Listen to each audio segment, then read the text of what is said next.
Iba a decir que Y, hay una reflexión, perdón, que he leído en una entrevista que te hizo, me parece que fue Ernesto Castro. No sé si sí, Fernando Castro, gran supongo. tipo.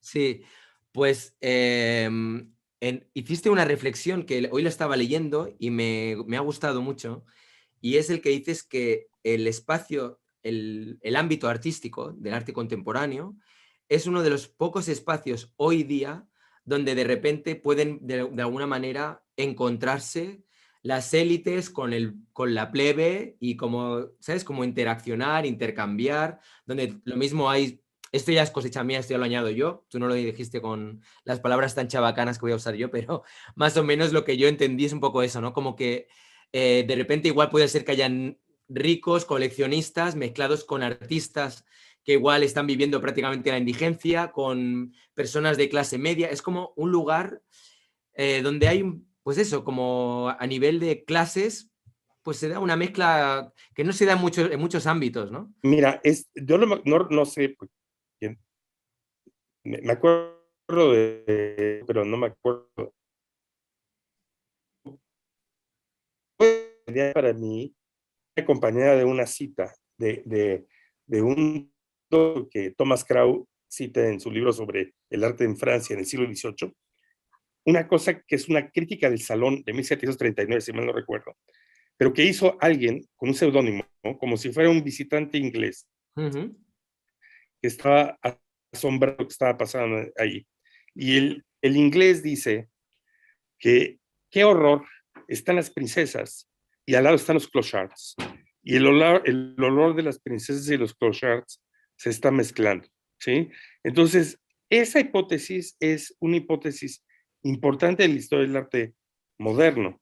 La idea de que la escena pública se verifica a nivel del roce de gustos Mm. y el roce de posiciones sociales. Curiosamente, esta idea de la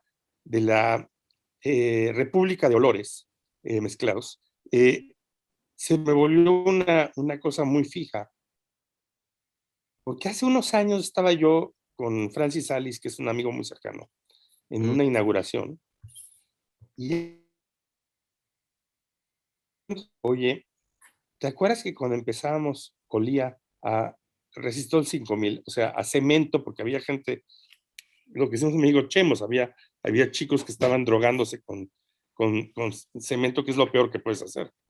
Y me dice, sí, cuando empezamos olía a Resistol 5000, hoy huele a Chanel número 5, creo que no mejoró esto. Entonces, el, el, el, el, pero hay un punto en donde a mí me parece que, aunque tiene que ver con una lógica general, si me pongo pedante y me lo perdonas tú, No, eso es lo no. que en algún lugar de Kant se llama el sensus communis, el sentido común en el sentido no del saber que todos tenemos por naturaleza, sino el lugar donde sentimos en común. Eh, sí, especialmente ahora en donde el modo en que opera el capital y la manera en que están sectorizadas las ciudades eliminó la plaza pública como un lugar donde nos encontramos y rozamos, y más en lugares como América Latina, donde las clases altas tienen un miedo amurallado y andan en vehículos con cristales antibala. El espacio de arte se vuelve un lugar muy raro donde la gente se cruza.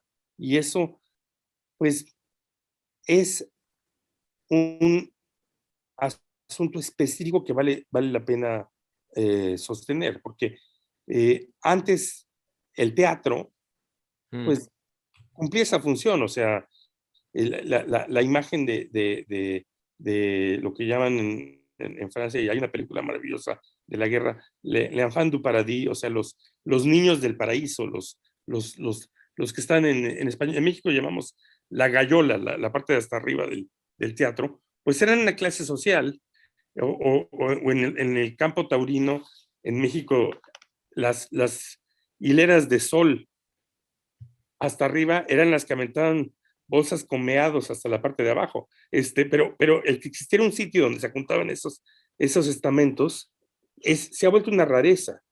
Mm. Este, y no tengo el argumento de que de ahí va a salir ninguna cosa utópica, pero es muy importante entender que ese lugar tiene que existir. O sea, la institución artística habla a veces como si estuviera sirviendo a un público en general, pero en realidad está sirviendo a la posibilidad de que existe el lugar de excepción donde ocurre esta especie de picnic descontrolado.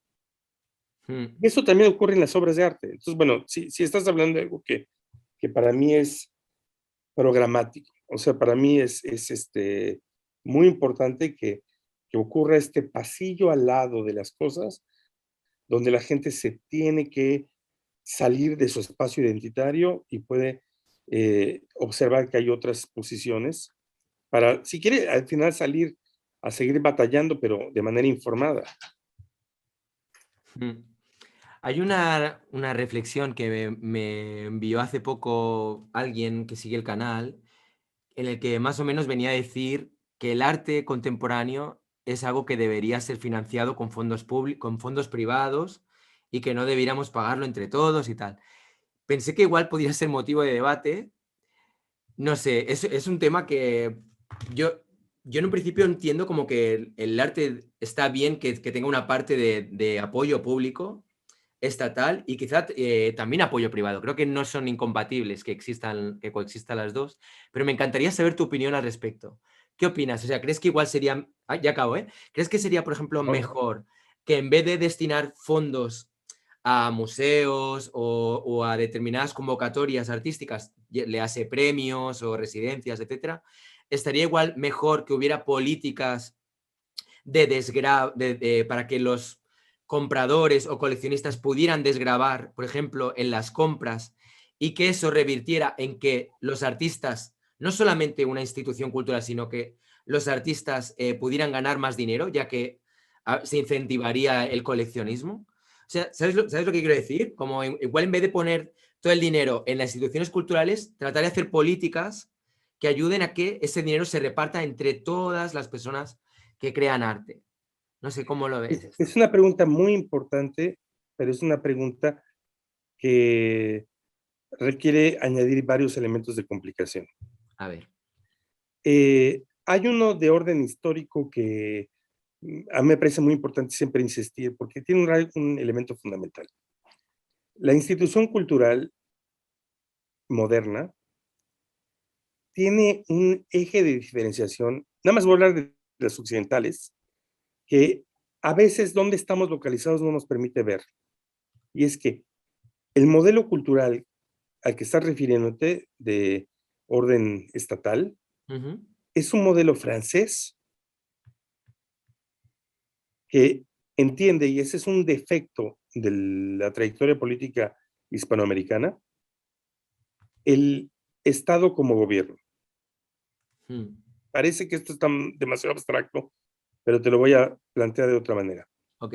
La tradición británica hace una distinción muy clara en varios niveles entre público y gobierno.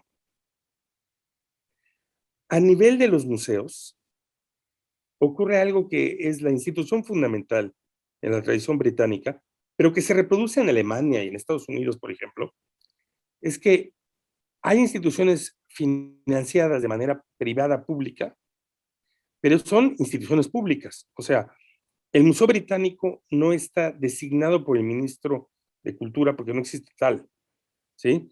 Es una corporación con su board que recibe fondos del Parlamento, pero no obedece a un dictado político. Mm.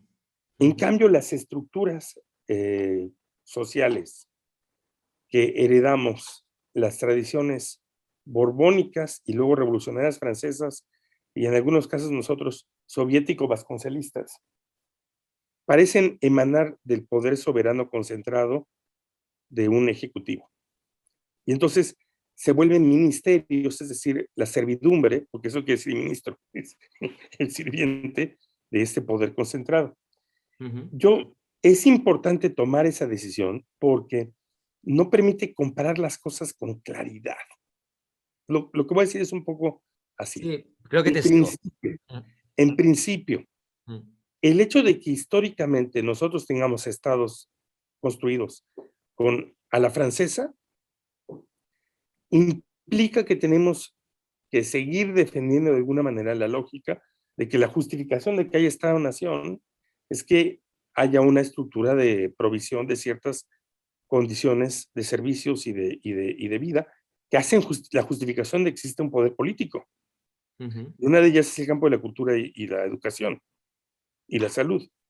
ujú, Si optáramos por el modelo que tú hablas, lo que haces es crear una estructura pública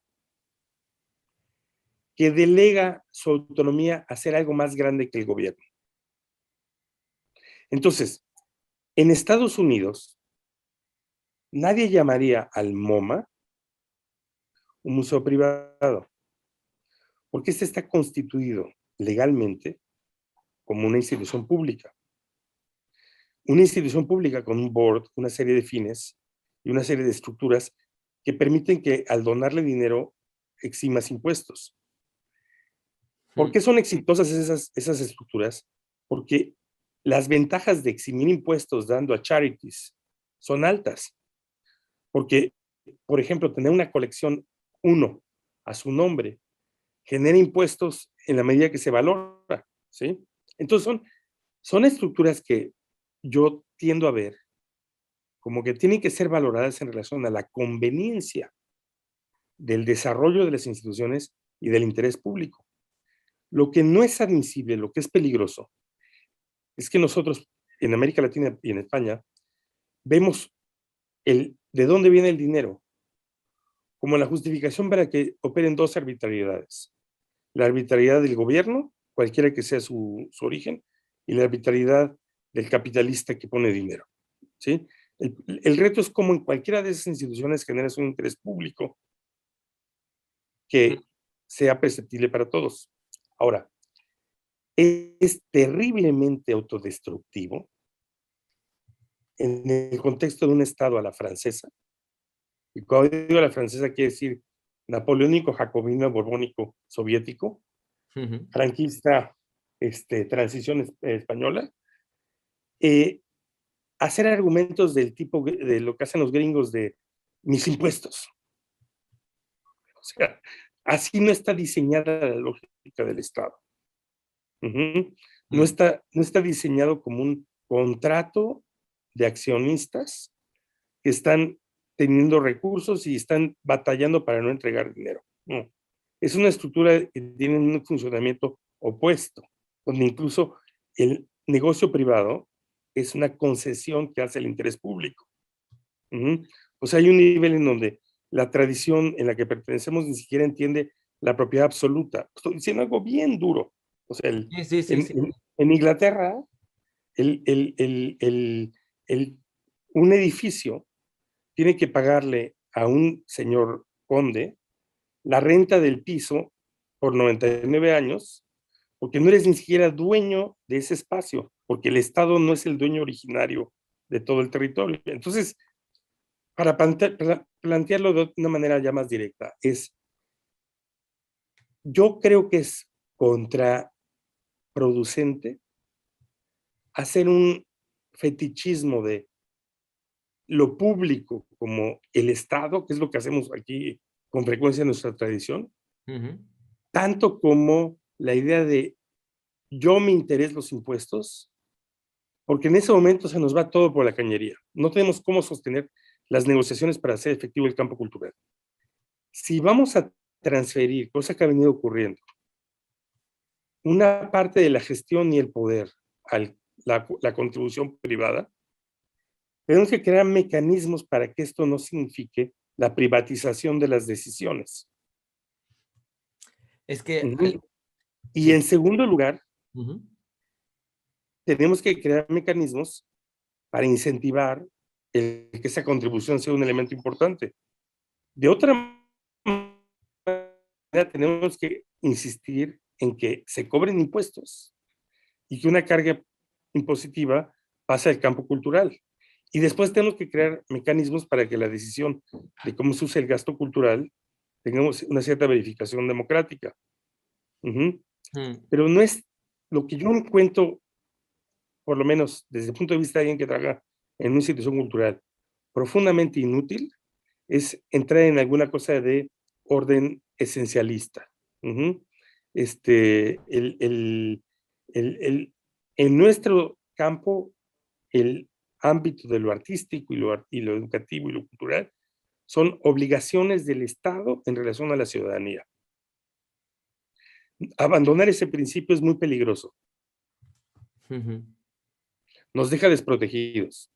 En el otro lugar, el cuestionar el modo en que capital privado se convierte en charities que al mismo tiempo constituyen un interés público, sería muy peligroso. Encontrar cómo mejorar las dos instituciones es interesante. Y un reto, supongo, ¿no?